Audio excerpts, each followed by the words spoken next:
नमस्कार प्रिय दर्शकों, मैं यश तिवारी आज आप सभी के समक्ष उपस्थित हुआ हूँ दी एस्ट्रोलॉजी शो के एपिसोड नंबर 2 को लेकर।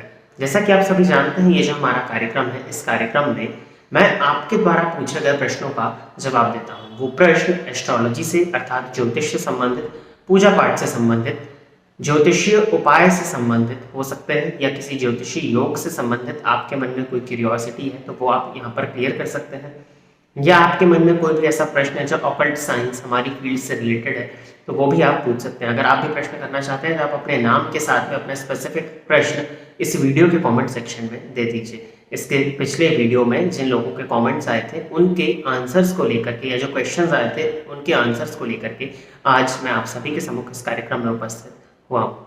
हम बिना विलंब के अपने इस कार्यक्रम की शुरुआत करते हैं और पहला जो प्रश्न पूछा हुआ है वो जय पुष्प चौहान जी का है। तो जय पुष्प जी ने कहा है कि सर 12वें भाव का स्वामी उच्च का वक्री हो तो क्या होता है, और इन्होंने लिखा है कि गुरु। तो 12वें भाव का स्वामी अर्थात व्यय भाव का स्वामी, गुरु 12वें भाव के स्वामी कब बनेंगे? या तो मेष लगन की कुंडली होगी तब बनेंगे, या फिर मकर लगन की कुंडली होगी तब बनेंगे।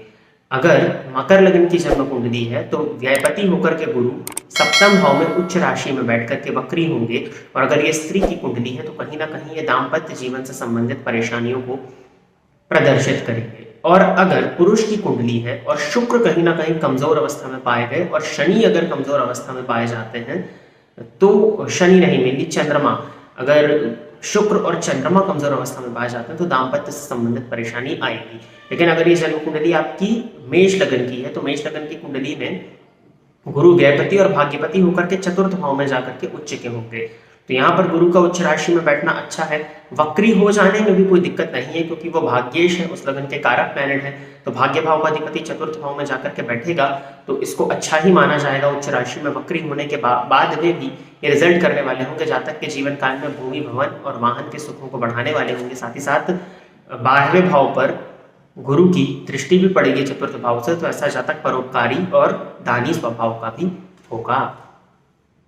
अगला जो प्रश्न है यह है पार्था सारथी लोध का कि सर अगर मकर लगन की कुंडली में Jupiter and moon 12th house में प्लेस्ड हो तो क्या मोती धारण किया जा सकता है? मकर लगन की कुंडली में गुरु और चंद्रमा की युति 12वें भाव में हो। देखिए, तो मोती तो आप धारण नहीं कर सकते हैं। उसका कारण है कि आप मकर लगन के हैं और मकर लगन की जन्म कुंडली में मोती किसका रत्न है? चंद्रमा का रत्न है, और चंद्रमा सप्तम भाव का स्वामी होता है और सप्तम भाव अष्टम भाव से 12वां होने के चलते मारक स्थान के रूप में जाना जाता है। वैसे तो सूर्य और चंद्रमा को संपूर्ण मारकत्व का दोष नहीं लगता, ये संपूर्ण मारक नहीं बनते हैं, लेकिन फिर भी वो मारक भाव के स्वामी हैं, आपके लग्नेश के शत्रु हैं, तो आप मोती धारण तो नहीं कर सकते। आपका प्रश्न जो था वो ये है, आपने जो पूछा है वो धनु, मतलब अगर 12वें भाव में हम देखते हैं तो धनु राशि आती है। वहां पर गुरु और चंद्रमा की युति आपकी कुंडली के 12वें भाव में बनी है, मतलब आपकी जो चंद्र कुंडली बनेगी वो धनु लग्न की बनेगी, या आपकी राशि धनु है। तो अगर हम चंद्र कुंडली को बल देना चाहें तो हम जरूर मोती को धारण यहाँ पर कर सकते हैं, लेकिन उसमें भी बात यही आएगी कि वो वहां अष्टमेश बन जाएंगे। तो इस क्वेश्चन का कुल मिलाकर के जो निष्कर्ष निकल करके आता है वो यही आता है कि आपको मोती धारण नहीं करना चाहिए। आप मकर लगन के हैं तो आपको शुक्र के रत्न पर विचार करना चाहिए। अपनी जन्म कुंडली में शुक्र की स्थिति को देखते हुए आप जो जन्म कुंडली और नवमांश कुंडली में शुक्र की स्थिति को देखते हुए आप शुक्र का रत्न ओपल, और अगर आप सक्षम हो तो हीरा धारण कर सकते हैं। मोती आपको धारण नहीं करना है। एनके इन्फॉर्मेशन टेक नाम से चैनल था, नवीन वर्मा जी की नवीन वर्मा जी ने प्रश्न किया है कि अगर सन 10th हाउस में है, 9th हाउस में वीनस है, तब भी वीनस अगले भाव को बली करेंगे। ये उन्होंने उस शॉर्ट वीडियो पे कमेंट किया जहां मैंने बताया हुआ था कि आपकी जन्म कुंडली में शुक्र जहां भी बैठे हैं उससे आगे वाले भाव को शुक्र को बल प्रदान करेंगे, और उसके आगे अगर कोई ग्रह होगा तो उस भाव को भी वो बली कर देंगे। ये सूत्र इस तरह से है कि जिस भी भाव से शुक्र 12वें होंगे उस भाव की वृद्धि हो जाएगी। तो आसानी से समझने के लिए यही था कि शुक्र जहां बैठे हैं वहां से आगे वाले भाव को वो बली करेंगे। तो इन्हें पूछा है कि सूर्य 10वें घर में है लेकिन शुक्र 9वें घर में है।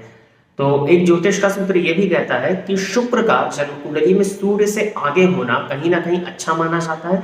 ये शुक्र और सूर्य दोनों के ही अच्छे प्रभावों को प्रदर्शित करता है। तो शुक्र का डिग्री वाइज सूर्य की डिग्री से आगे होना ही ज्यादा अच्छा माना जाता है।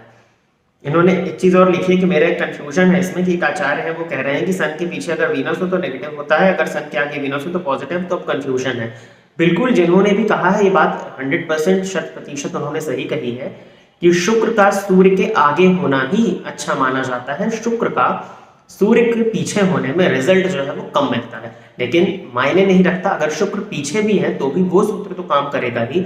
और शुक्र अगर सूर्य से एक घर पीछे है तो शुक्र सूर्य के बल को बली ही करेंगे। लेकिन हाँ, अगर हम ओवरऑल देखते हैं तो शुक्र का सूर्य से आगे होना ही अच्छा माना जाता है। दोनों ही सूत्र अपनी अपनी जगह पर सही है। और एक और प्रश्न है आदित्य सुरवासे जी ने किया है कि कर्क लगन में केतु 4th हाउस में 12 अंश के राहु के नक्षत्र में शुक्र स्वराशि के, आपको फुल स्टॉप कॉमा कुछ भी नहीं लगाया हुआ है। फिर से पढ़ते हैं कि कर्क लगन की कुंडली में केतु चौथे घर में है, ठीक है, 12 अंश पर है, ठीक है, चौथे भाव में मतलब तुला राशि में, राहु के नक्षत्र में है, ठीक है, शुक्र स्वराशि के हैं, तो शुक्र चौथे भाव में स्वराशि के हैं कि 11वें घर में स्वराशि के हैं ये भी नहीं पता है। मंगल लग्न में नीच के हैं 28 अंश, सूर्य लग्न में 12 अंश के हैं, राहु केतु कैसा फल देंगे? देखिए सीधी सी बात है, अगर केतु चतुर्थ भाव में राहु के नक्षत्र में है तो दशम भाव में जो राहु बैठे हुए हैं वो केतु के नक्षत्र में ही बैठे हुए होने चाहिए। अब शुक्र स्वराशि के हैं, मतलब कि चतुर्थेश स्वराशि का है, जहां पर केतु अधिष्ठित राशि का स्वामी स्वराशि का है और राहु अधिष्ठित राशि का स्वामी नीच राशि में है, और वो मंगल है, लग्न में जाकर के नीच का हुआ पड़ा है। लेकिन लग्न में कहते हैं कि मंगल को बल मिलता है क्योंकि कालपुरुष की कुंडली में वहां पर मेष राशि आती है। और दशम भाव के राहु के विषय में काफी बार चर्चा हो चुकी है, नवमांश इत्यादि में उसकी स्थिति को देख लीजिए और साथ ही साथ चलित में देख लीजिए कि वो 11वें या 9वें का फल तो नहीं दे रहे हैं। और अगर वो दशम में बैठे हैं तो नो डाउट राहु की महादशा अच्छी ही जानी चाहिए, लेकिन अगर आप बाल्यकाल में है तो शिक्षा में व्यवधान या शिक्षा में बाधा को तो उत्पन्न करेगी ही करेगी, क्योंकि राहु का अपना स्वभाव है बुद्धिया विहीन मति विभ्रम सर्वशून्यम, तो राहु की महादशा में शिक्षा को बाधित होते हुए देखा गया है। लेकिन अगर आपका चंद्रमा बलवान है, क्योंकि आप कर्क लगन के हैं अर्थात आपका लग्नेश बलवान स्थिति में है, तो दशम भाव का राहु आपको बहुत अच्छा लाभ अपनी दशा अंतर्दशा में दे सकता है, मेनली महादशा में दे सकता है, क्योंकि दशमस्थ राहु अति विशिष्ट कारक हो जाते हैं। तो प्रिय दर्शकों, इतने ही प्रश्न आप सभी के आए थे एपिसोड नंबर 1 के कमेंट सेक्शन में। अगर आप भी इस तरह के और प्रश्न आपके मन में उठते हैं या आप भी अपने प्रश्न को पूछना चाहते हैं एस्ट्रोलॉजी से संबंधित, ज्योतिष से संबंधित, पूजा पाठ से संबंधित या ऑकल्ट से संबंधित, तो आप इस वीडियो के कमेंट सेक्शन में अपने प्रश्नों को अपने नाम के साथ में प्रॉपरली कॉमा क्वेश्चन मार्क जहाँ पर लगता है फुल स्टॉप इनके साथ में आप मेंशन कर दीजिए, और जैसे ही एपिसोड नंबर 3 आता है तो वो आपके जो सवाल होंगे उनका जवाब आपको एपिसोड नंबर 3 में दिया जाएगा।